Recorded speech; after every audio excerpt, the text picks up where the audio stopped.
প্রিয় শিক্ষার্থী বন্ধুরা, আমরা অষ্টম অধ্যায় দৃশ্যমান ও অদৃশ্যমান সম্পদের হিসাব রক্ষণ সম্পর্কে আলোচনা করতেছিলাম। আমাদের লাস্ট ক্লাসে সরলরৈখিক পদ্ধতিতে অবচয় ধার্য করা এবং অবচয় সারণী তৈরি করার কৌশল সম্পর্কে আলোচনা করেছি। আমাদের আজকের আলোচিত বিষয়বস্তু হলো ক্রমহ্রাসমান জের পদ্ধতি, দ্বৈত ক্রমহ্রাসমান জের পদ্ধতি এবং বর্ষ সংখ্যা পদ্ধতি। আশা করি আজকের ক্লাস শেষে তোমরা ক্রমহ্রাসমান জের পদ্ধতিতে অবচয় নির্ণয় করতে পারবে, দ্বৈত ক্রমহ্রাসমান জের পদ্ধতিতে ব্যাখ্যা করতে পারবে এবং অবচয় নির্ণয় করতে পারবে, এবং বর্ষ সংখ্যা পদ্ধতিতে অবচয় সারণী এবং বার্ষিক অবচয় নির্ণয় করতে পারবে। শিক্ষার্থী বন্ধুরা, আমরা অবচয় সম্পর্কে জেনেছি যে সম্পত্তির ব্যবহারজনিত মূল্য হ্রাসকে আমরা অবচয় বলি। তো শিক্ষার্থী বন্ধুরা, আমরা এই যে অবচয় সম্পর্কে জেনেছি, এই অবচয় ধরার বেশ কিছু পদ্ধতি আছে, যেটা আমরা লাস্ট ক্লাসে দেখেছিলাম: সময়ভিত্তিক পদ্ধতি এবং কার্য একক পদ্ধতি। আমরা সময়ভিত্তিক পদ্ধতির সরলরৈখিক পদ্ধতি অলরেডি লাস্ট ক্লাসে করেছি, লাস্ট লেকচারে। আজকের লেকচারে ক্রমহ্রাসমান জের পদ্ধতি এবং বর্ষ সংখ্যা সমষ্টি পদ্ধতি আমরা আলোচনা করব, এবং ইনশাআল্লাহ নেক্সট ক্লাসে কার্য একক পদ্ধতির এই তিনটা টেকনিক সম্পর্কে আমরা আলোচনা করব। শিক্ষার্থী বন্ধুরা, ক্রমহ্রাসমান জের পদ্ধতি, বিশেষ করে যারা শর্ট সিলেবাসে আসো 2021 বা 2022, তাদের যে সিলেবাসে অবচয় যে অধ্যায়টা আছে, যেই 2021 বা 2022-এর যেখানে আছে, তাদের জন্য এই অধ্যায়টা খুবই গুরুত্বপূর্ণ। কারণ এখানে স্পেশালি আমাদের দুইটা টেকনিক করতে বলেছে। তোমরা যদি তোমাদের নির্দেশনা দেখে থাকো সিলেবাসের, সেখানে বলা আছে সরলরৈখিক পদ্ধতি এবং ক্রমহ্রাসমান জের পদ্ধতি, এই দুইটা পদ্ধতি ভালো করে করার জন্য। আর এমনিতেও শর্ট সিলেবাস না হলেও এই ক্রমহ্রাসমান জের পদ্ধতি এই টপিক থেকে প্রতি বছর ভার্সিটি অ্যাডমিশনে কোশ্চেন আসে। তো আমরা অ্যাডমিশন টেস্টকে সামনে রেখে যদি একটু বেসিকটা ক্লিয়ার করতে চাই, সেটাও আমাদের জন্য খুবই কার্যকরী হবে। ক্রমহ্রাসমান শব্দটা শুনেই কি বোঝা যাচ্ছে? যে আস্তে আস্তে হ্রাস পাচ্ছে। দেখো এখানে একটা ছবি দেখা যাচ্ছে। ক্রমহ্রাসমানের মানে কি আস্তে আস্তে হ্রাস পাচ্ছে। কি হ্রাস পাচ্ছে? সম্পত্তির মূল্য। ক্রমহ্রাসমান মানে কি? আস্তে আস্তে সম্পত্তির মূল্য ক্রমে ক্রমে হ্রাস পাচ্ছে।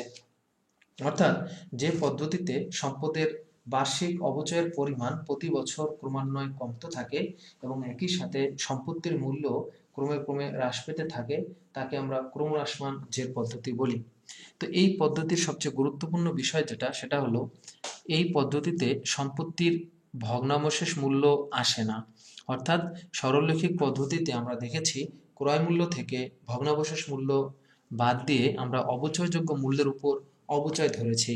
বাট ক্রমহ্রাসমান জের পদ্ধতিতে ভগ্নাবশেষ মূল্য বিবেচনা করা হয় না। অর্থাৎ এখানে সরাসরি সম্পত্তির ক্রয় মূল্যের উপরে অবচয় ধরা হয়। কোন বছরে? প্রারম্ভিক বছর।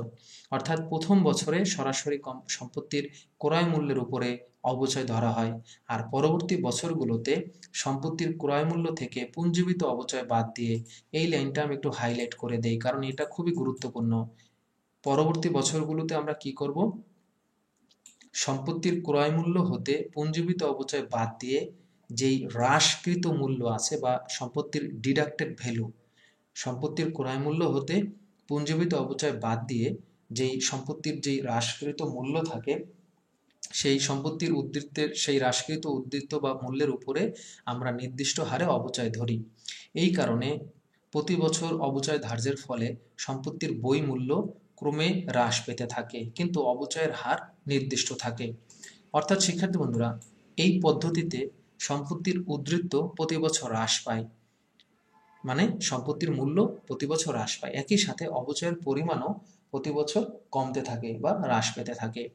এই জন্যই এই পদ্ধতিকে ডিমিনিশিং ব্যালেন্স মেথড বা ক্রমহ্রাসমান জের পদ্ধতি বলা হয়। এই পদ্ধতিতে অবচয় নির্ধারণের জন্য সবচেয়ে গুরুত্বপূর্ণ যে বিষয়টা, সেটা হলো এখানে অবচয়ের হার দরকার। আমরা সরলরৈখিক পদ্ধতিতে দুইভাবে অবচয় নির্ণয় করা শিখেছিলাম: অবচয় হার বের করে, সরাসরি সূত্র ব্যবহার করে। বাট ক্রমহ্রাসমান জের পদ্ধতিতে সরাসরি তুমি সূত্র ব্যবহার করতে পারবে না, এখানে অবচয়ের হার তোমাকে বের করে নিতে হবে।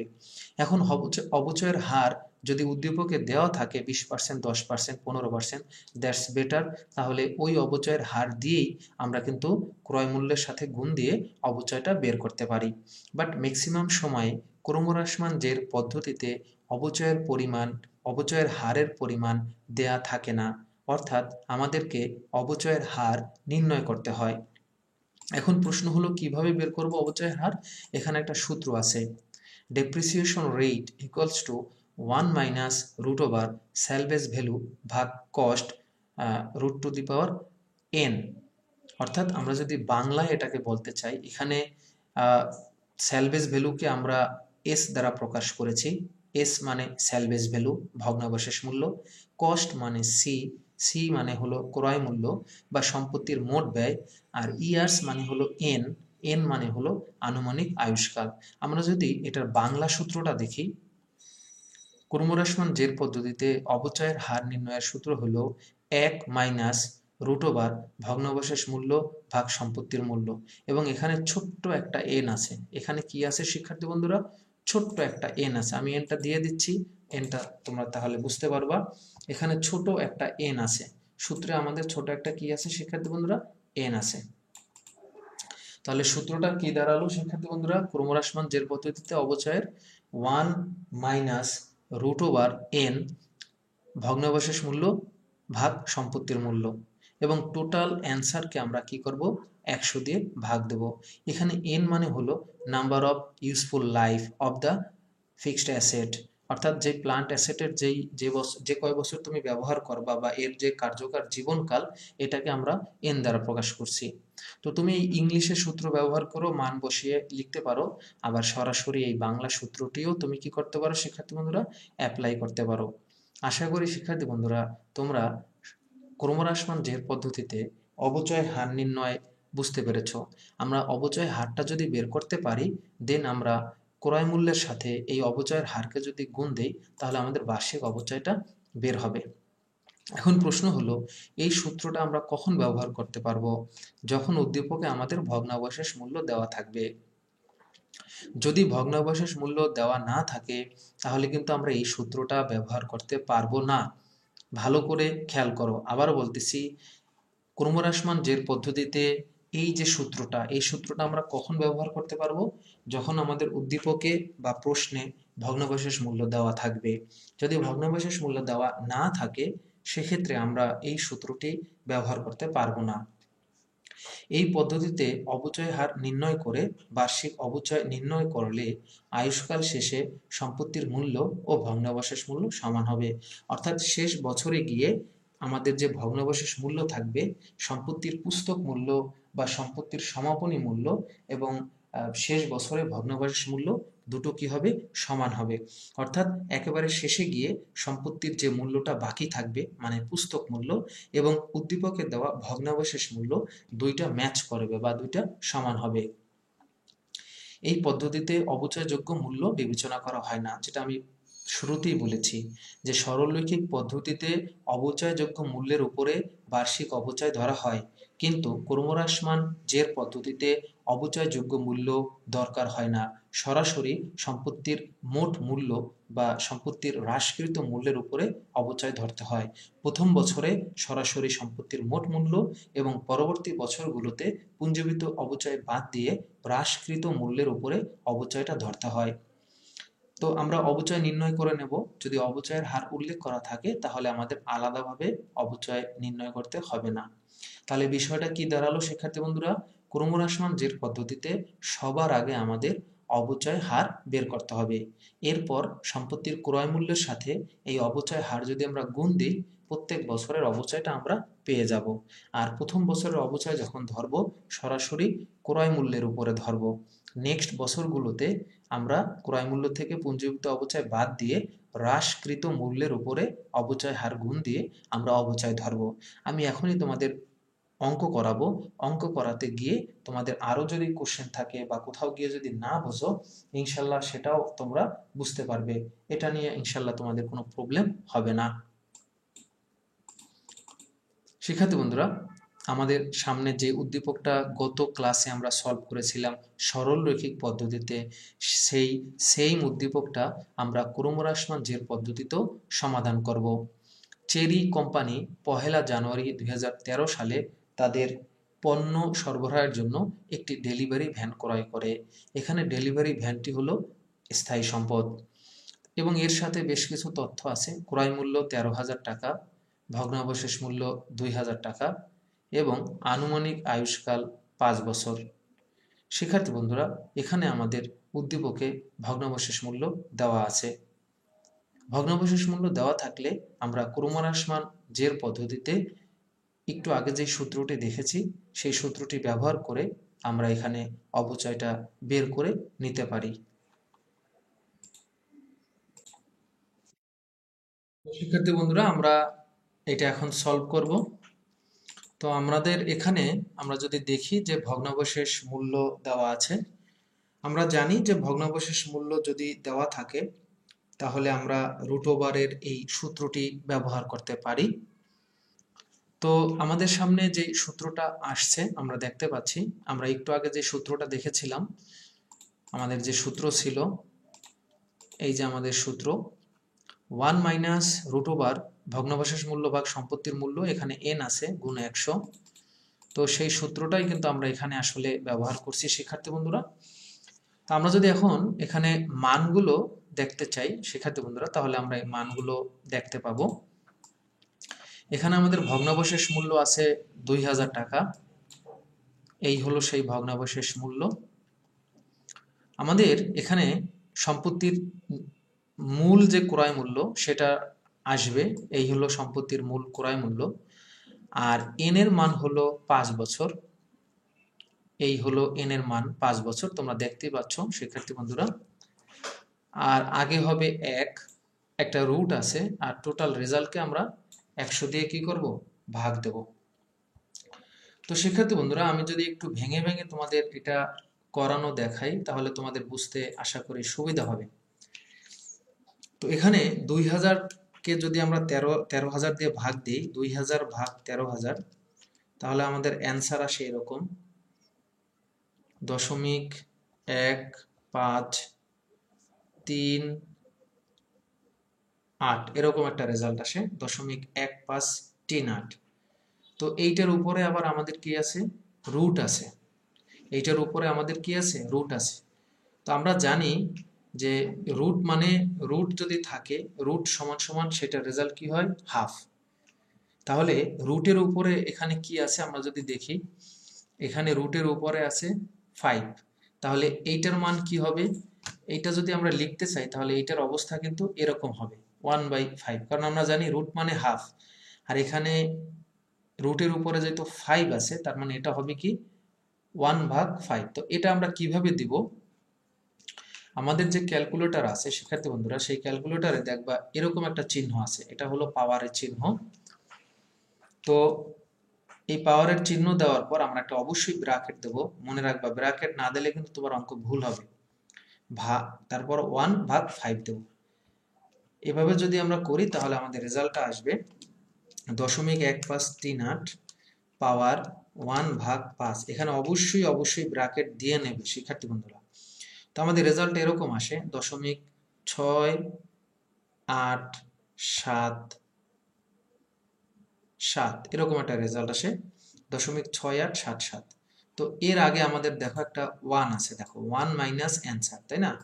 তাহলে আমাদের এখানে সামনে একটা কি আছে, এখানে সামনে আমাদের একটা কি আছে শিক্ষার্থী বন্ধুরা, আগে একটা 1 মাইনাস ছিল, তো এখানেও আমাদের সামনে একটা কি আসবে, 1 মাইনাস আসবে। তো এখন যদি আমরা এটা করি শিক্ষার্থী বন্ধুরা, তাহলে আমাদের অ্যান্সার আসবে 0.31, তার মানে এটাকে আমরা লিখতে পারি 31%। এটাকে কিভাবে লেখা যায় শিক্ষার্থী বন্ধুরা, 31%। তো আশা করি শিক্ষার্থী বন্ধুরা আমরা কিভাবে ক্রমহ্রাসমান পদ্ধতিতে অপচয়ের হার নির্ণয় করেছি সেই বিষয়টা তোমরা বুঝতে পেরেছ। তা আমি তোমাদেরকে যেটা বলেছিলাম যে এই অংশটা রুটের উপরে যদি 5 থাকে তার মানে এটা হবে 5, যদি এখানে 3 থাকতো 3 বছর হইতো তাহলে হইতো 1/3। যদি এটা 10 বছরের জন্য এই ডেলিভারি ভ্যানটা ক্রয় করা হতো তাহলে এটার মান হইতো 1/10। আশা করি শিক্ষার্থী বন্ধুরা এটা তোমরা বুঝতে পেরেছ। তাহলে আমাদের ক্রমহ্রাসমান পদ্ধতিতে অবচয়ের পরিমাণ বের হয়ে গেল কত পার্সেন্ট? 31%। এবং এই অংশটা তোমরা ভালো করে খেয়াল করবা, এটা বের করার ক্ষেত্রে পাওয়ার দিয়ে পরে ব্র্যাকেট চিহ্ন দিয়ে 1/5 দিয়ে তারপর আমরা বের করব। তো এটা একটু জটিল ছিল, আশা করি আমি বিষয়টা তোমাদেরকে বুঝাইতে সমর্থ হয়েছি। তাহলে এই যে পদ্ধতিটা আমরা মাত্র ব্যবহার করলাম ক্রমহ্রাসমান জের পদ্ধতিতে, এটা কখন ব্যবহার করব? যখন আমাদের ভগ্নাবশেষ মূল্য দেওয়া থাকবে। ভগ্নাবশেষ মূল্য দেওয়া থাকলে তখন আমরা এই রুট ওভার যে সিস্টেম, এই সিস্টেমে আমরা ক্রমহ্রাসমান জের পদ্ধতিতে অবচয়ের হার বের করতে পারি। শিক্ষার্থী বন্ধুরা, আমরা এখন এই পদ্ধতিতে অবচয় সারণীটা একটু দেখি। এখানে আমরা অবচয় সারণীটা দেখতে পাচ্ছি। তোমাদেরকে একটু আগে আমি বলে দিয়েছি যে ক্রমহ্রাসমান জের পদ্ধতিতে প্রতি বছর অবচয়ের পরিমাণ ক্রমে ক্রমে হ্রাস পাবে। প্রতি বছর অবচয়ের পরিমাণ ক্রমে হ্রাস পাবে। তুমি যদি খেয়াল করো এখানে দেখো অবচয়ের পরিমাণ প্রতি বছর হ্রাস পাচ্ছে, কিন্তু লাস্ট ক্লাসে যে আমরা অঙ্কটা করেছিলাম সরলরৈখিক পদ্ধতিতে, সেই সরলরৈখিক পদ্ধতিতে অবচয়ের পরিমাণ প্রতি বছর সমান ছিল 2400 করে, কিন্তু এটা ক্রমহ্রাসমান জের পদ্ধতি, ডিক্লাইনিং ব্যালেন্স মেথড বা ডিমিনিশিং ব্যালেন্স মেথড। এখানে প্রতি বছর অবচয়ের পরিমাণ কি হবে? একটু একটু করে হ্রাস পাবে, প্রতি বছর অবচয়ের পরিমাণ হ্রাস পাবে। আর এখানে আমাদের সম্পত্তির মূল্য অবশ্যই হ্রাস পাবে, এবং অবচয়টা হবে কি? হ্রাসকৃত মূল্যের উপরে। অর্থাৎ আমরা আমাদের যে সম্পত্তির ক্রয় মূল্য আছে সেই ক্রয় মূল্য থেকে আমরা পুঞ্জীবিত অবচয় বাদ দেব। প্রত্যেক বছরই ক্রয় মূল্য থেকে আমরা কি বাদ দেব? পুঞ্জীবিত অবচয়। সেক্ষেত্রে আমাদের যে মূল্যটা আসবে সেটাকে আমরা বলি সমাপনী মূল্য। তো এটার আর একটা নাম আছে সমাপনী মূল্য বা পুস্তক মূল্য। সমাপনী মূল্য বা পুস্তক মূল্য বা বহিমূল্য। কিভাবে বের করলাম? সম্পত্তির ক্রয় মূল্য থেকে আমরা পুঞ্জীবিত অবচয় বাদ দেব, তাহলে আমাদের পুস্তক মূল্য বের হবে বা সমাপনী মূল্য বের হবে। নেক্সট বছরে যখন আমরা আবার অবচয় ধরবো, এই সমাপনী মূল্যের উপরে আমরা অবচয়টা ধরবো। দেখো এখানে সমাপনী মূল্য আমাদের কত আছে? সমাপনী মূল্য আমাদের আছে ৮৯৭০। এইটার উপরে আমরা ৩১% যেটা অবচয়ের হার বের করছি সেই অবচয়টা আমরা ধার্য করব।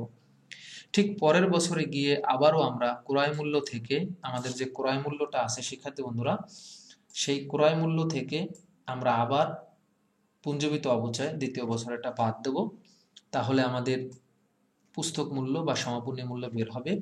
এটাই পরের বছর গিয়ে প্রারম্ভিক মূল্য হবে, এইটার উপর অবচয় হবে, এবং এইভাবে সিস্টেমটা চলতে থাকবে। তাহলে চলো আমরা একটু অবচয় সারণীটা একটু ঘাটাঘাটি করি। তো প্রথম যে ঘরটা আছে, প্রথম ঘরে আমাদের তো বছর হবে এটা আমরা জানি। এর পরের ঘরে আমাদের সম্পত্তির প্রারম্ভিক মূল্য আসবে, মনে রাখবে। এর পরের ঘরে আমাদের কি আসবে? সম্পত্তির প্রারম্ভিক মূল্য। কিন্তু যখন আমরা সরলরৈখিক পদ্ধতিতে করেছিলাম তখন কিন্তু অবচয়যোগ্য মূল্য এনেছিলাম, অর্থাৎ সম্পত্তির ক্রয় মূল্য থেকে ভগ্নাবশেষ মূল্য বাদ দিয়ে আমরা অবচয়যোগ্য মূল্য এনেছি। কিন্তু ক্রমহ্রাসমান জের পদ্ধতিতে হ্রাসকৃত যে মূল্যটা বা প্রতি বছরের প্রারম্ভিক যে মূল্য থাকবে সেই মূল্যটা আমরা এখানে বসাবো। পরের ঘরে আমাদের যে অবচয় হার যদি দেওয়া থাকে তো ভালো, আর যদি দেওয়া না থাকে আমরা অবচয় হারটা বের করব। তো প্রারম্ভিক মূল্যকে আমরা এই অবচয় হার দিয়ে যদি গুণ দিই, প্রারম্ভিক মূল্যকে যদি আমরা অবচয় হার দিয়ে যদি গুণ দিই, সেক্ষেত্রে আমাদের প্রতি বছরের অবচয়টা পেয়ে যাব, যেটাকে আমরা বলছি বার্ষিক অবচয়। পরের ঘর হলো পুঞ্জীবিত অবচয়। এটা লাস্ট ক্লাসে আমি আলোচনা করছি। পুঞ্জীবিত অবচয় মানে এক এক বছরের অবচয় তুমি যোগ করবে, অর্থাৎ এক বছরের সাথে আর এক বছরের অবচয়টা যোগ করবে। আর শেষ ঘরে যেটা আছে আমাদের, যেটাকে আমরা বলি শিক্ষার্থী বন্ধুরা, শেষ ঘরে যেটা আছে আমরা যদি দেখি, শেষ ঘরে আছে আমাদের সমাপনী মূল্য, যেটাকে আমরা বলি পুস্তক মূল্য বা বহিমূল্য। তো এই পুস্তক মূল্যটা কিভাবে বের করব? পুস্তক মূল্য বের করার সূত্র হলো সম্পত্তির যে ক্রয় মূল্য থাকবে, সম্পত্তির ক্রয় মূল্য থেকে আমরা কি বাদ দেব? প্রতি বছরের পুঞ্জীবিত অবচয় বাদ দেব, তাহলে আমরা এই পুস্তক মূল্যটা পাবো। প্রতি বছরের আমরা পুস্তক মূল্য তাহলে কিভাবে বের করব? সম্পত্তির ক্রয় মূল্য থেকে আমরা প্রতি বছরের পুঞ্জীবিত অবচয়টা বাদ দেব, তাহলেই আমরা পুস্তক মূল্য বা সমাপনী মূল্যটা পাবো। আশা করি শিক্ষার্থী বন্ধুরা এই পর্যন্ত বুঝতে পারছো। তাহলে এখন চলো আমরা প্রত্যেকটা ইয়ারের অবচয়টা কিভাবে বের হয়েছে সেটা একটু দেখে আসি। শিক্ষার্থী বন্ধুরা, প্রথম বছরে আমাদের প্রারম্ভিক মূল্য ছিল 13,000 টাকা। সেই 13,000 টাকার অবচয় আমরা ধরেছি 31%। তো প্রথম বছরে আমাদের অবচয় হয়েছে 4,030 টাকা। তো পুঞ্জীবিত অবচয় স্বাভাবিকভাবে প্রথম বছরে যেটা আছে সেটাই হবে। এখন আসো সমাপনী মূল্য বা পুস্তক মূল্য কিভাবে নির্ণয় করলাম। তো প্রথম বছরে আমরা যদি দেখি যে আমাদের প্রথম বছরে আমাদের যেই ক্রয় মূল্য আছে, আমরা জানি পুস্তক মূল্য কিভাবে বের করব, ক্রয় মূল্য থেকে পুঞ্জীবিত অবচয় বাদ দেব। তাহলে ক্রয় মূল্য ছিল আমাদের 13,000 এবং পুস্তক মূল্য হলো 4,030 টাকা। তাহলে আমরা যদি 13,000 থেকে 4,030 বাদ দেই, তাহলে আমাদের প্রথম বছর শেষে এই ডেলিভারি ভ্যানের সমাপনী মূল্য বা পুস্তক মূল্যটা বের হয়ে যাবে। এবং একটা ইন্টারেস্টিং বিষয় হলো এই সমাপনী মূল্যটাই আবার পরের বছর অর্থাৎ 2014 সালে গিয়ে প্রারম্ভিক মূল্য হবে। তো এইটার উপরে আবার আমরা অবচয় ধরবো 31%, আমাদের বার্ষিক অবচয় গুণ দেব, তাহলে 2014 সালে আমাদের বার্ষিক অবচয় বের হবে 2,871। এখন আবার আমরা কিভাবে পুঞ্জীবিত অবচয় বের করব? আমরা পুঞ্জীবিত অবচয়ের সিস্টেম জানি যে আগের বছরের অবচয়ের সাথে এই বছরের অবচয় যদি যোগ দেই, তাহলে আমরা কি পাবো? পুঞ্জীবিত অবচয় পেয়ে যাব। তো আগের বছর আমাদের অবচয় ছিল 4,030 টাকা, আর এই বছরে নতুন করে আমাদের অবচয় হয়েছে 2,781 টাকা। তাহলে এই বছরে আমাদের সব মিলিয়ে পুঞ্জীবিত অবচয় হয় 6,811 টাকা। তো আমরা ক্রয় মূল্য থেকে, আমাদের যে ক্রয় মূল্য আছে 13,000, সেই ক্রয় মূল্য থেকে যদি আমরা এই 6,811 বাদ দেই, তাহলে আমাদের 2014 সালের পুস্তক মূল্য বা সমাপনী মূল্যটা বের হয়ে যাবে 6,189। এই 6,189টা আবার পরের বছরে কি হবে? 2015 সালের প্রারম্ভিক মূল্য। আবার এইটার উপরে 31% ধরবো, আবার বার্ষিক অবচয় বের হবে এবং আগের বছর অর্থাৎ 6,811 সাথে এটা যোগ দেব, তাহলে আমাদের পুঞ্জীবিত অবচয় হবে 8,730। আবার ক্রয় মূল্য 13,000 থেকে এই পুঞ্জীবিত অবচয় বাদ দিলে 2015 সালের শেষে গিয়ে আমাদের এই ডেলিভারি ভ্যানের পুস্তক মূল্য বা সমাপনী মূল্য বের হবে 4,270। এটাই আবার পরের বছরে কি হবে? প্রারম্ভিক মূল্য, অর্থাৎ 2016 সালের প্রারম্ভিক মূল্য। এটার উপরে আবার আমরা 31% ধরবো, আমাদের বার্ষিক অবচয় বের হবে 1,324। তো আগের বছরের লাস্ট যে পুঞ্জীবিত অবচয় আছে 8,730, এটার সাথে যোগ দেব। 8,730-এর সাথে যদি আমরা এই 1,324 যোগ দেই, তাহলে আমাদের 10,054 টাকা আমাদের পুঞ্জীবিত অবচয় বের হবে। তো ক্রয় মূল্য আমাদের আছে 13,000। 13,000 আমাদের ক্রয় মূল্য, ক্রয় মূল্য থেকে এই পুঞ্জীবিত অবচয় যদি আমরা বাদ দিই, আমাদের 2016 সালে অর্থাৎ চতুর্থ বছরের শেষে সমাপনী মূল্য বের হবে। এইটাই আবার লাস্ট বছর 2017 সালে আমাদের প্রারম্ভিক মূল্য হবে। এখন প্রশ্ন হলো যে দেখো 2017 সালে আমাদের এখানে কিন্তু কোনো অবচয়ের হারটা আমরা ধরি নাই, এখানে অবচয়ের হারটা ধরা হয় নাই। এটার প্রশ্নের উত্তর হলো শেষ বছরে গিয়ে, আমি বলতেছি শেষ বছরে গিয়ে আমরা বার্ষিক অবচয়টা একটু ভিন্নভাবে করব। এটা কোন বছরে হবে শিক্ষার্থী বন্ধুরা? একেবারে শেষ বছরে গিয়ে। দেখো এখানে আমরা অবচয়টা কিভাবে ধরছি শেষ বছরে গিয়ে, একেবারে শেষ বছরে গিয়ে আমরা অবচয়টা একটু ভিন্নভাবে ধরব। ঠিক আছে, আমি আবারও তোমাদেরকে বিষয়টা বোঝাচ্ছি, ভালো করে খেয়াল করো। একেবারে শেষ বছরে, একেবারে শেষ বছরে, অন্য কোনো বছরে না, শেষ বছরে গিয়ে আমরা অবচয়টা কিভাবে বের করব? ভগ্নাবশেষ মূল্য এবং প্রারম্ভিক মূল্যের পার্থক্য শেষ বছরে বসাবো। ঠিক আছে, এটা কখন হবে? একেবারে শেষ বছরে। যেমন শেষ বছরে আমাদের প্রারম্ভিক মূল্য কত ছিল? 2,946। আর আমাদের ভগ্নাবশেষ মূল্য কত আছে? ভগ্নাবশেষ মূল্য আছে 2,000 টাকা। তো এই 2000 টাকা আর 2946 টাকা, এই দুইটার পার্থক্য হলো শেষ বছরের বার্ষিক অবচয়, অর্থাৎ 946 টাকা। তো শিক্ষার্থী বন্ধুরা, বিষয়টা আমি তোমাদেরকে ভালো করে আবার বোঝানোর চেষ্টা করতেছি, আবার খেয়াল করো। ঠিক শেষ বছরটা আমরা খেয়াল করি, অন্য কোনো বছর না, জাস্ট শেষ বছরটা আমরা একটু খেয়াল করি। এখানে শেষ বছরে আমাদের নর্মালি অবচয়ের সিস্টেমটা কি ছিল? প্রারম্ভিক মূল্য 2946, সেইটার উপরে আমরা অবচয়ের হার ধরে তারপর অবচয়টা বের করতাম। বাট শেষ বছরে গিয়ে ক্রমহ্রাসমান জের পদ্ধতিতে একেবারে শেষ বছরে গিয়ে সম্পত্তির শেষ বছরের অবচয় কিভাবে হবে? প্রারম্ভিক মূল্য এবং ভগ্নাবশেষ মূল্যের পার্থক্য। তো আমাদের এখানে প্রারম্ভিক মূল্য কত আছে আমরা যদি দেখি, শিক্ষার্থী বন্ধুরা, প্রারম্ভিক মূল্য আছে আমাদের 13,000। শেষ বছরে আমাদের যে প্রারম্ভিক মূল্য আছে, এই যে দেখো, শেষ বছরে আমাদের প্রারম্ভিক মূল্য আছে 2946, আর ভগ্নাবশেষ মূল্য কত আছে? 2000।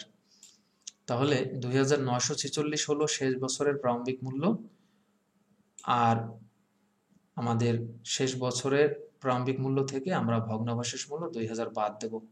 তাহলে আমাদের শেষ বছরের বার্ষিক অবচয় হবে 946। তো বাকি সিস্টেম আগের মতো। এখন আমরা পুঞ্জীবিত অবচয় আগের বছরের সাথে যোগ করব, অর্থাৎ আগের বছরের পুঞ্জীবিত অবচয়ের সাথে এই বছরের অবচয় যোগ দেব। তাহলে আমাদের ফাইনাল পুঞ্জীবিত অবচয় বের হবে 11,000। এখন আমরা ভগ্নাবশেষ মূল্য অটো আমাদের বের হয়ে যাবে। আমাদের প্রারম্ভিক মূল্য কত আছে আমরা যদি দেখি, প্রারম্ভিক মূল্য আছে আমাদের 13,000। প্রারম্ভিক মূল্য আমাদের আছে 13,000। এই 13,000 থেকে আমরা যদি 11,000 টাকা বাদ দিই, 13,000 থেকে যদি আমরা 11,000 টাকা বাদ দিই, তাহলে আমাদের ভগ্নাবশেষ মূল্য বের হয়ে যাবে। অর্থাৎ ক্রমহ্রাসমান জের পদ্ধতিতে শেষ বছরের আমাদের পুস্তক মূল্য এবং শেষ বছরে পুস্তক মূল্যের সাথে আমাদের ভগ্নাবশেষ মূল্য দুইটা কি হয়?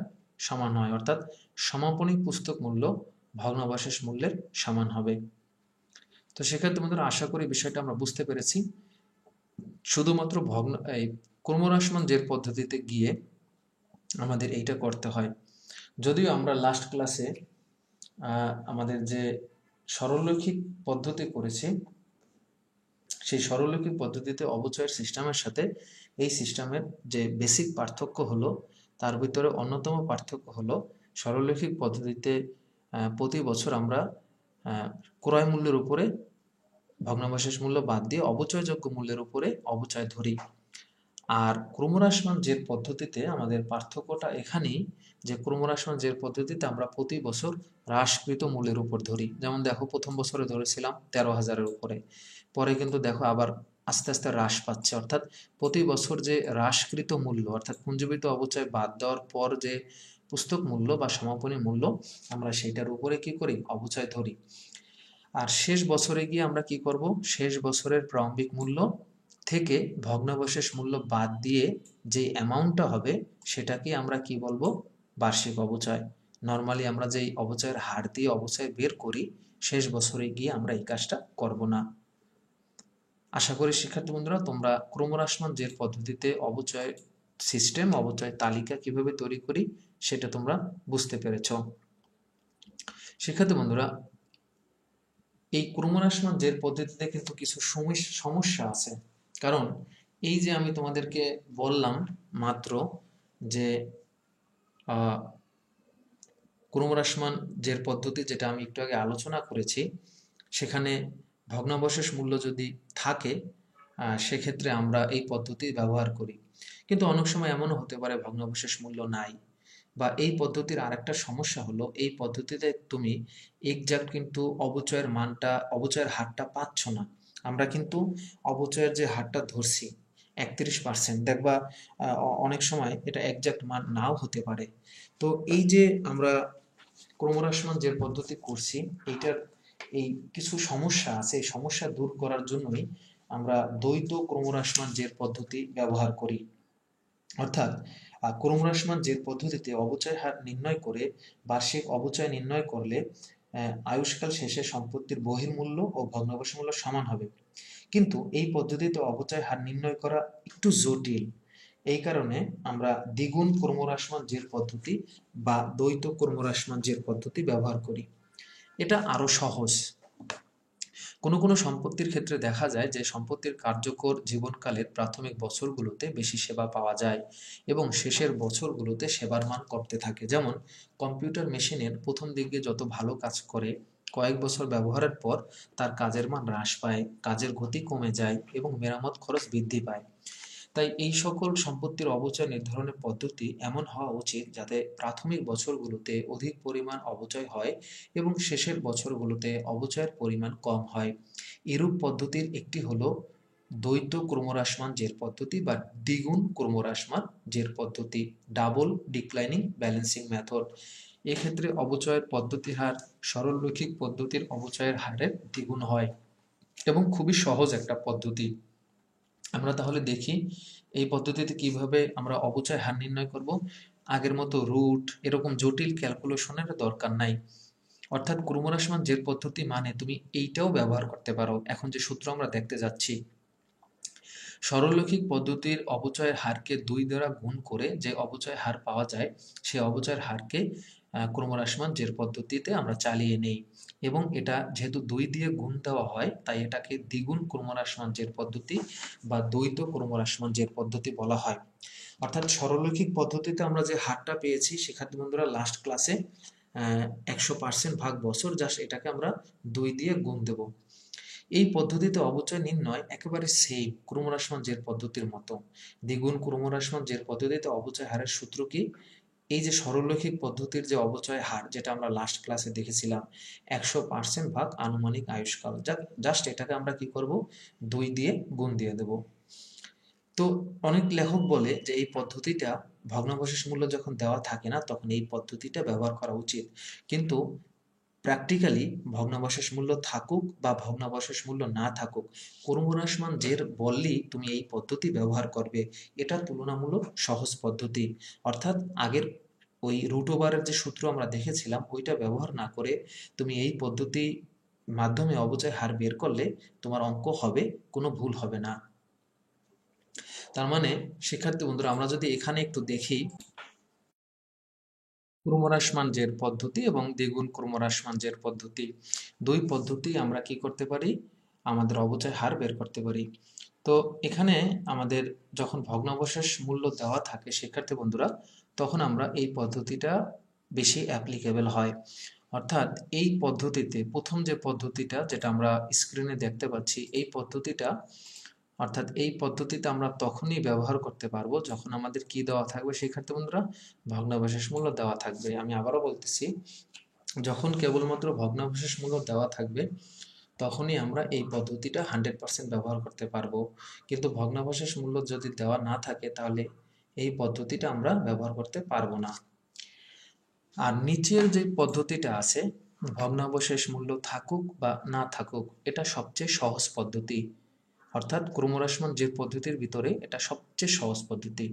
জাস্ট সরলরৈখিক পদ্ধতিতে আমরা যেভাবে ভগ্নাবশেষ আমরা যেভাবে অবচয় বের করছিলাম 100% ভাগ বছর, জাস্ট এটার সাথে আমরা 2 গুণ দিয়ে দেব, তাহলে আমাদের দ্বিগুণ ক্রমহ্রাসমান জের পদ্ধতি বা দ্বৈত ক্রমহ্রাসমান জের পদ্ধতিতে অবচয়ের পরিমাণটা আমাদের বের হয়ে যাবে।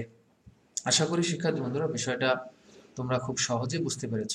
তো এই সেকেন্ড যে পদ্ধতি আছে এটাই আমরা আসলে বেশি ব্যবহার করব, কারণ প্রথম পদ্ধতিতে আসলে একটু তুলনামূলক জটিল এবং এইটার অবচয়ের হার এবং এইটার অবচয়ের হার কাছাকাছি হয় বাট একেবারে সেম হয় না। এই কারণে তোমরা নিচের পদ্ধতিটা বেশি ব্যবহার করবা। তো সেক্ষেত্রে বন্ধুরা চলো আমরা এই পদ্ধতিতে এখন একটা উদ্দীপক সলভ করি, তাহলে আশা করি আমাদের আরো যদি প্রবলেম থাকে সেই প্রবলেমগুলো আমাদের শেষ হবে। তো সেম উদ্দীপক, তো এখানে আমাদের সবই ঠিক আছে, জাস্ট ভগ্নাবশেষ মূল্য আগে ছিল 2000, এখন ভগ্নাবশেষ মূল্য কত 1000 টাকা। তো আমরা প্রথমে যে কাজটা করব আমরা অবচয়ের হার বের করব। অবচয় হার বের করার সিস্টেম হলো 100% ভাগ আনুমানিক আয়ুষ্কাল। আমাদের এখানে আনুমানিক আয়ুষ্কাল মানে বছর দেওয়া আছে 5, তাহলে সরলরৈখিক পদ্ধতিতে হওয়ার কথা ছিল 20%, যেহেতু এটা দ্বিগুণ ক্রমহ্রাসমান পদ্ধতি তাই এখানে পার্সেন্ট কত হবে 40%। জাস্ট আমরা অবচয়ের হারটাকে কি করছি 2 গুণ দিছি। তো এখন আমরা অবচয় সারণী বের করছি। অবচয় সারণী যেটা আমরা একটু আগে করেছিলাম সেই একই সিস্টেমে আমরা অবচয় সারণীটা এখানে করছি। দেখো এখানে কোনো পার্থক্য নেই। তো আমরা যদি এখানে দেখি প্রথমে আমাদের যেটা হওয়ার কথা বছর হবে, তারপর প্রারম্ভিক মূল্য, প্রথমে বছর, প্রারম্ভিক মূল্য, অবচয় হার, অবচয় হারকে প্রারম্ভিক মূল্য দিয়ে গুণ দিলে আমাদের বার্ষিক অবচয় বের হবে। এরপর প্রত্যেক বছর অবচয় যোগ দিয়ে আমরা পুঞ্জীভূত অবচয় বের করব। সম্পত্তির ক্রয় মূল্য থেকে পুঞ্জীভূত অবচয় বাদ দিয়ে আমরা সমাপনী মূল্য বের করব এবং প্রথম বছরের সমাপনী মূল্য দ্বিতীয় বছরের প্রারম্ভিক মূল্য হবে। এবং সবসময় এই প্রারম্ভিক মূল্য মানে হ্রাসকৃত মূল্যের উপরে আমাদের কি করতে হবে, বা পুস্তক মূল্য যেটা থাকবে প্রতি বছরের শুরুতে সেই প্রারম্ভিক মূল্য বা পুস্তক মূল্যের ওপরেই আমাদের নেক্সট বছরে অবচয় হবে। তো আমরা প্রথম বছরটা আগে দেখি। তো 2013 সালে আমাদের প্রারম্ভিক মূল্য ছিল 13,000, অর্থাৎ আমাদের যেই মূল্যটা এখানে আছে 13,000 সেই মূল্যটাই হবে। এরপর অবচয় হলো 40%, 13,000-এর 40% হলো 5,200 এবং এইটাই পুঞ্জীভূত অবচয় হবে। তো আমাদের পরবর্তীতে আমাদের যে ক্রয় মূল্য থেকে আমাদের এই পুঞ্জীভূত অবচয়টা যদি আমরা বাদ দিই, অর্থাৎ ক্রয় মূল্য আমাদের আছে 13,000, সেখান থেকে আমরা আমাদের যে পুঞ্জীভূত অবচয় 5,200 বাদ দিই, তাহলে আমাদের 7,800 টাকা আমাদের সমাপনী মূল্য বের হবে। এবং এই সমাপনী মূল্যটাই ঠিক পরের বছর গিয়ে আমাদের কি হবে প্রারম্ভিক মূল্য। যেমন এই যে দেখো 2014 সালে গিয়ে দেখো এটাই আমাদের কি হয়েছে প্রারম্ভিক মূল্য 7,800। এটার উপর আবার 40% ধরবো, অবচয় বের হবে। তো এরপর আমরা আগের বছরের অবচয়টা এর সাথে যোগ করব, অর্থাৎ 5,200 3,120 এর সাথে যোগ করব, অর্থাৎ আগের বছরের যে অবচয়টা আমাদের আছে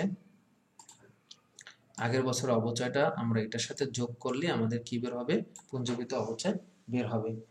এরপর প্রারম্ভিক মূল্য যেটা আছে আমাদের, এই প্রারম্ভিক মূল্য থেকে আমরা পুঞ্জীভূত ক্রয় মূল্য থেকে আমাদের যে সম্পত্তির ক্রয় মূল্য থেকে এই পুঞ্জীভূত অবচয় অর্থাৎ 8,320 টাকা বাদ দিলে আমাদের সমাপনী মূল্য বের হবে। এভাবেই চলতে থাকবে। তো শেষ বছরের আগের বছরে অর্থাৎ 2016 সালে আমাদের যেটা সমাপনী মূল্য বা পুস্তক মূল্য ছিল সেটাই 2017 অর্থাৎ শেষ বছরের প্রারম্ভিক মূল্য হবে।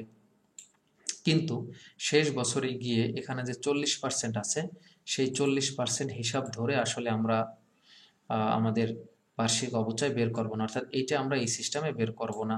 কিভাবে করব, শেষ বছরে আমরা যেই অবচয়টা বের করব সেইটার সিস্টেম কি হবে শিক্ষার্থী বন্ধুরা, সেইটার সিস্টেম হবে আমাদের প্রারম্ভিক ক্রয় মূল্য বা একেবারে শুরুর যে ক্রয় মূল্য আমাদের ওই বছরে আছে, যেমন আমরা 2017 সালের কথা বলতেছি, তাহলে 2017 সালে আমাদের প্রারম্ভিক মূল্য আছে 1685। 2017 সালে আমাদের প্রারম্ভিক মূল্য কত আছে 1685। এখান থেকে আমরা যে কাজটা করব, আমরা ভগ্নাবশেষ মূল্যটা বাদ দেবো। আমাদের ভগ্নাবশেষ মূল্য কত আছে 1,000 টাকা। তো 1685 থেকে যদি আমরা 1,000 টাকা বাদ দিই তাহলে শেষ বছরে এই কাজটা করতে হবে কোন বছরে শেষ বছরে, সেক্ষেত্রে আমরা শেষ বছরের বার্ষিক অবচয় পেয়ে যাব।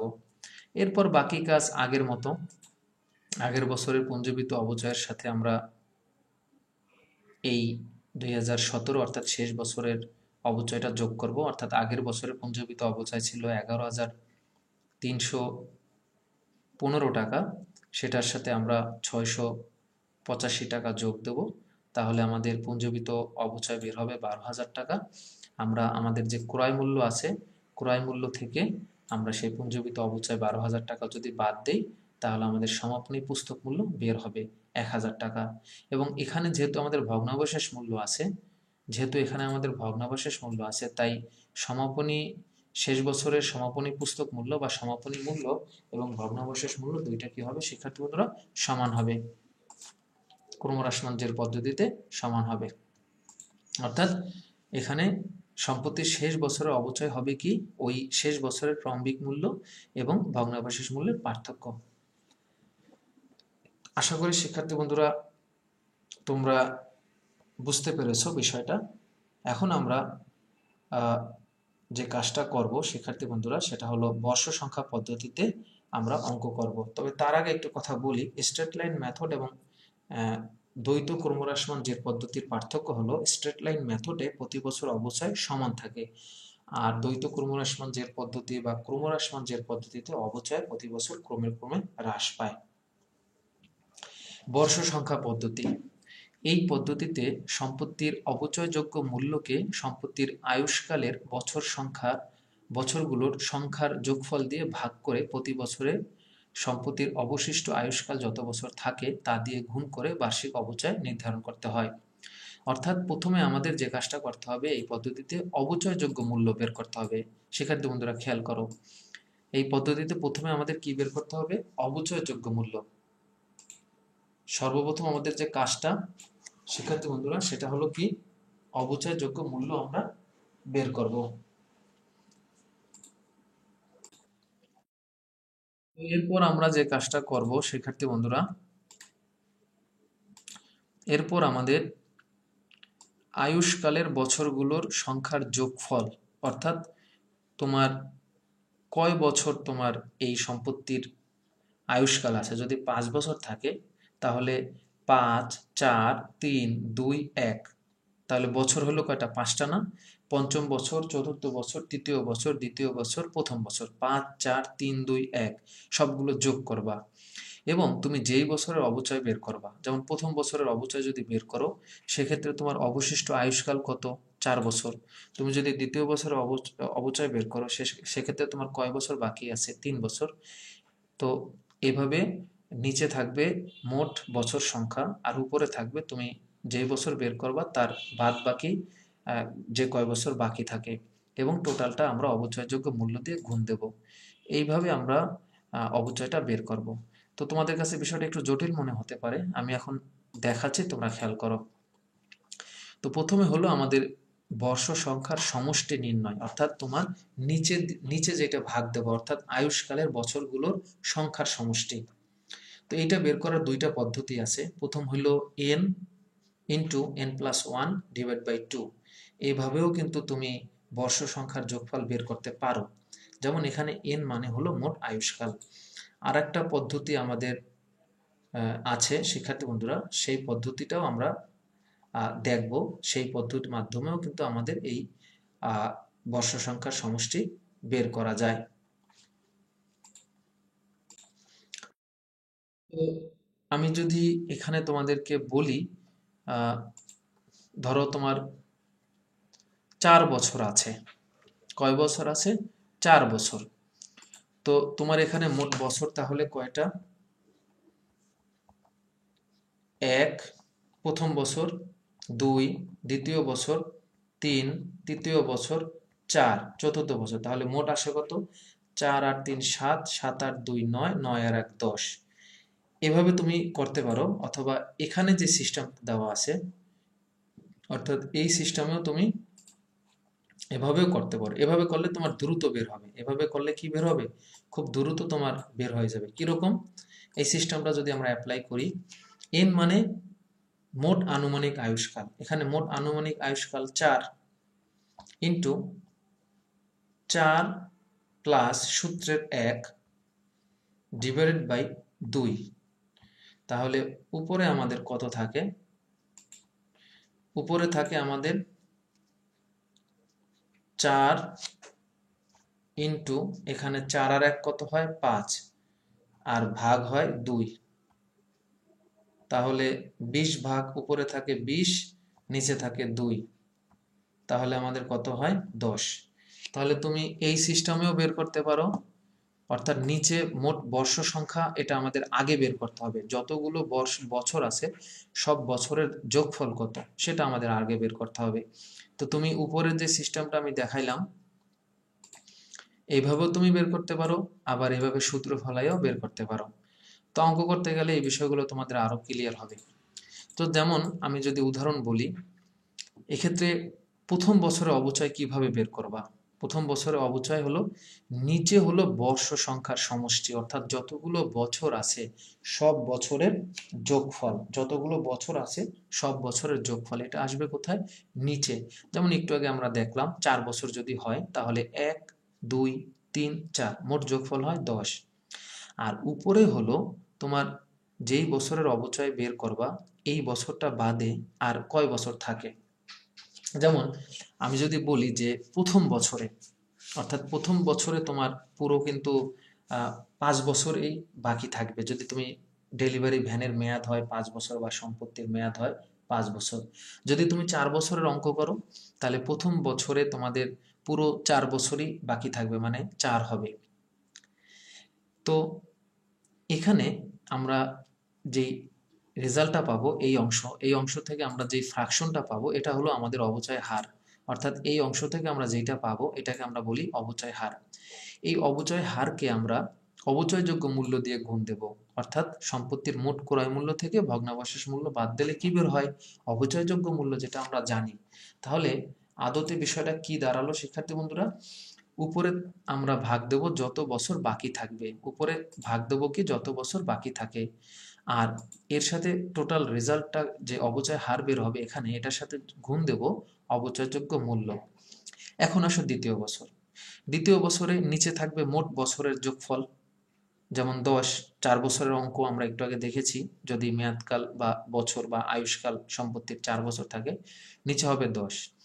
এখন দ্বিতীয় বছর মানে কি? তোমার 1 বছর চলে গেছে, সেক্ষেত্রে উপরে থাকবে কত? 3। এন মানে কত? 4। মোট বছর সংখ্যা মাইনাস, যেহেতু দ্বিতীয় বছর মানে কি 1 বছর চলে গেছে, সেক্ষেত্রে এখানের মান হবে কত? 3। এভাবে এন থেকে প্রথম বছর কোনো কিছু আসলে বাদ যাবে না, দ্বিতীয় বছরে 1 কমবে, তৃতীয় বছরে 2 কমবে, এভাবে পর্যায়ক্রমে বিয়োগ করতে হবে। যেমন আমরা যদি তৃতীয় বছর করতাম সেক্ষেত্রে এন এর মান হতো কত?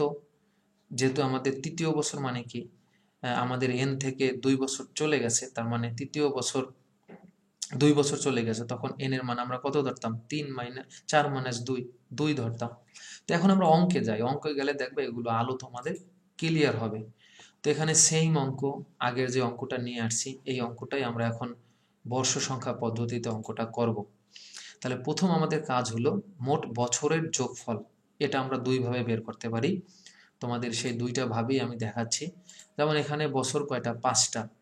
1 2 3 4 5। 5 বছরের মোট যোগফল কত? 15। 5 আর 4 9 আর 3 11 আর 2 13, 5 আর 4 9, 9 আর 3 12, 12 আর 2 14 আর 1 15। তো এইভাবে আমরা যদি বের না করি আমরা এই সূত্রে ফলাইতে পারি, এই সূত্রেও বের করা যায়। সূত্রে যদি বের করো এন এর মান 5, n প্লাস 1, 5 আর 1 6, 5 6 30, উপরে থাকে 30 আর নিচে থাকে 2, 30কে যদি আমরা 2 দিয়ে ভাগ দিই তাহলে 15 হয়। এখন আসো 2013 সালের অবচয়, অর্থাৎ প্রথম বছরের অবচয় আমরা কিভাবে বের করব? উপরে কি সূত্রের উপরে হলো যত বছর বাকি থাকে। তাহলে প্রথম বছর মানে কি? তুমি পুরো 5 বছর তোমার বাকি আছে। প্রথম বছর যখন তুমি চিন্তা করবা তার মানে কি পুরো 5 বছর তোমার বাকি আছে না? পুরো 5 বছর বাকি আছে, তার মানে প্রথম বছরে এন এর মান কত হবে? 5। আর নিচে আমাদের বর্ষ সংখ্যার মোট যোগফল কত? 15 গুণ অবচয়যোগ্য মূল্য। অবচয়যোগ্য মূল্য আমরা কিভাবে বের করি? সম্পত্তির ক্রয় মূল্য থেকে ভগ্নাবশেষ মূল্য বাদ দেই। তার মানে অবচয়যোগ্য মূল্য আমাদের কত হবে শিক্ষার্থী বন্ধুরা? 12,000। তাহলে উপরে থাকে 5, নিচে হয় 15। 5কে যদি আমরা 15 দিয়ে ভাগ দিই তাহলে আমাদের অবচয় হার হয় 0.33333, এরকম। এটাকে যদি আমরা 12,000 দিয়ে গুণ দিই, আমরা যদি এই রেজাল্টকে 12,000 দিয়ে গুণ দিই তাহলে প্রথম বছরে আমাদের অবচয়ের পরিমাণ বের হয় বার্ষিক অবচয় 4,000 টাকা। এখন আসো দ্বিতীয় বছর। দ্বিতীয় বছরে আমাদের কি 1 বছর কিন্তু চলে গেছে। দ্বিতীয় বছর মানে কি? আমাদের কিন্তু এন থেকে 1 বছর চলে গেছে, তাই না? তার মানে দ্বিতীয় বছরে আমাদের এন এর মান কত হবে? 4। আর নিচে তো অ্যাজ ইউজুয়াল 15 থাকবে, গুণ আমাদের কত হবে? 12,000। গুণ কত হবে শিক্ষার্থী বন্ধুরা? 12,000। তো 4 ভাগ 15 গুণ 12,000, রেজাল্ট কত হবে? 3,200। তো তৃতীয় বছরের কথা যদি চিন্তা করি, তৃতীয় বছর মানে কি? তৃতীয় বছর মানে হলো এন থেকে 2 বছর চলে গেছে, প্রথম বছর দ্বিতীয় বছর চলে গেছে, তুমি যেহেতু তৃতীয় বছরে আসো সেক্ষেত্রে উপরে হবে 3 ভাগ 15 গুণ 12,000। এভাবে আমি যদি চতুর্থ বছরের কথা বলি, n থেকে 3 চলে যাবে, তার মানে সেক্ষেত্রে আমাদের n এর মান হবে 2। আমি যদি চতুর্থ বছরের কথা বলি, সেক্ষেত্রে n থেকে 3 চলে যাবে, সেক্ষেত্রে আমাদের উপরে হবে কত, 1 ভাগ 15। এই সিস্টেমে আমাদের চলবে। যেমন এই যে চতুর্থ বছরে n এর মান কত হয়, 2, উপরে কত হয় 2, যেহেতু 3 বছর চলে গেছে, যত বছর বাকি আছে আর কি, চতুর্থ বছর ধরে আর 2 বছর বাকি আছে, উপরে হবে 2। যদি পঞ্চম বছরের কথা বলি, তার মানে 4 বছর চলে গেছে, মাত্র শেষ বছরটা বাকি আছে, সেক্ষেত্রে n এর মানে কত হবে, 1। এভাবে আমরা বর্ষ সংখ্যা পদ্ধতিতে বার্ষিক অবচয়টা বের করতে পারি। এখন আসো আমরা বর্ষ সংখ্যা পদ্ধতিতে অবচয় সারণী কিভাবে বের করব। এখানে তোমাদের আরও বেশ কিছু বিষয় ক্লিয়ার হবে। তো এখানে প্রথমে আমাদের থাকবে আগের মতো অঙ্ক। প্রথমে হলো বছর, বছরের পর অবচয় হার, এরপর আমাদের অবচয় হার, পরে হবে অবচয়যোগ্য মূল্য, অবচয় হারকে অবচয়যোগ্য মূল্য দিয়ে যদি গুণ দিই, বার্ষিক অবচয় বের হবে। এরপর পুঞ্জীবিত অবচয়, পরে হলো পুস্তক মূল্য। তো এটা তো আমরা বুঝতেই পারছি, এটা নিয়ে আমাদের কোনো প্রবলেম নাই। তো আমরা যে কাজটা করব, প্রথম বছরটা আমরা একটু দেখি। প্রথম বছর যেহেতু চিন্তা করতেছি, তার মানে পুরো 5 বছর আমাদের বাকি আছে। আর নিচে হলো মোট বর্ষ সংখ্যার যোগফল, 5 ভাগ 15, অবচয়যোগ্য মূল্য 13,000 থেকে 1,000 বাদ যাবে, ভাগ হবে আমাদের গুণ হবে 12,000 দিয়ে। একটা বিষয় মনে রাখবা, শুধুমাত্র, কেবলমাত্র, একমাত্র ক্রমহ্রাসমান জের পদ্ধতিতেই অবচয়যোগ্য মূল্যের দরকার হয় না। বাকি যত পদ্ধতি আছে, সরলরৈখিক বলো, বর্ষ সংখ্যা বলো, মাইল টাইল যা বলো, সব পদ্ধতিতেই আমাদের অবচয়যোগ্য মূল্যের উপরে অবচয় ধরা হয়। শুধুমাত্র সরলরৈখিক পদ্ধতিতে আমাদের কি অবচয়যোগ্য মূল্যের কোনো দরকার নাই। আশা করি শিক্ষার্থী বন্ধুরা বিষয়টা তোমরা বুঝতে পেরেছ। তো আমাদের অবচয় বের হলো 4,000, পুঞ্জীভূত অবচয় 4ই থাকবে। বহিমূল্য আমরা কিভাবে বের করব, আমাদের ক্রয় মূল্য যেটা আছে, ক্রয় মূল্য 13,000, সেখান থেকে পুঞ্জীভূত অবচয় বাদ দেবো, আমাদের বহিমূল্য বের হবে। এরপর আসো দ্বিতীয় বছর। দ্বিতীয় বছর মানে 2014। দ্বিতীয় বছরের কথা যখন তুমি ধরলা, তখন কিন্তু তোমার 1 বছর চলে গেছে। কয় বছর চলে গেছে, 1 বছর। সেক্ষেত্রে উপরে কত হবে, 4, আর নিচে তো অ্যাজ ইউজুয়াল 15 হবেই। এটার সাথে আমরা অবচয়যোগ্য মূল্য বের করব, আমাদের বার্ষিক অবচয় বের হবে, আগের বছরের অবচয়ের সাথে এটা যোগ দেব, পুঞ্জীভূত অবচয় বের হবে, সম্পত্তির ক্রয় মূল্য যেটা আছে সেখান থেকে পুঞ্জীভূত অবচয় বাদ দেব, বহিমূল্য বের হবে। এর পরের বছরের কথা যদি আমি চিন্তা করি, পরের বছরটা আমরা যদি দেখি, এভাবে চলতে থাকবে আর কি। পরের বছর মানে হলো তুমি তৃতীয় বছরের কথা চিন্তা করতেছো। যখনই তৃতীয় বছরের কথা চিন্তা করতেছো, তার মানে অলরেডি তোমার কয় বছর চলে গেছে, 2 বছর।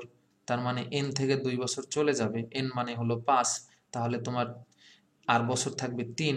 এটার সাথে অবচয়যোগ্য মূল্য গুণ করবা, বের হবে বার্ষিক অবচয়। আগের বছর অর্থাৎ 7,200-র সাথে 7,200-র সাথে এটা তুমি কি করবা, যোগ দেবা, বের হবে তোমার 9,600।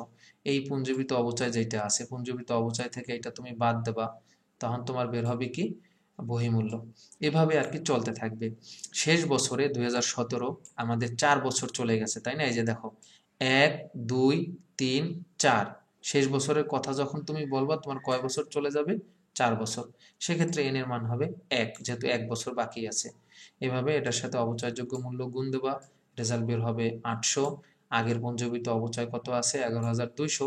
শেষ বছরে ফাইনাল পঞ্জীভূত অবচয় হবে 12,000। আমাদের এখানে আমাদের ক্রয় মূল্য যেটা আছে 13,000, সেখান থেকে পঞ্জীভূত অবচয় বাদ দেবো, বের হবে আমাদের ফাইনাল যেই পুস্তক মূল্য, এবং পুস্তক মূল্য এবং ভগ্নাবশেষ মূল্য সেম কথা শেষ বছরের। আশা করি শিক্ষার্থী বন্ধুরা এটা তোমরা বুঝতে পেরেছ।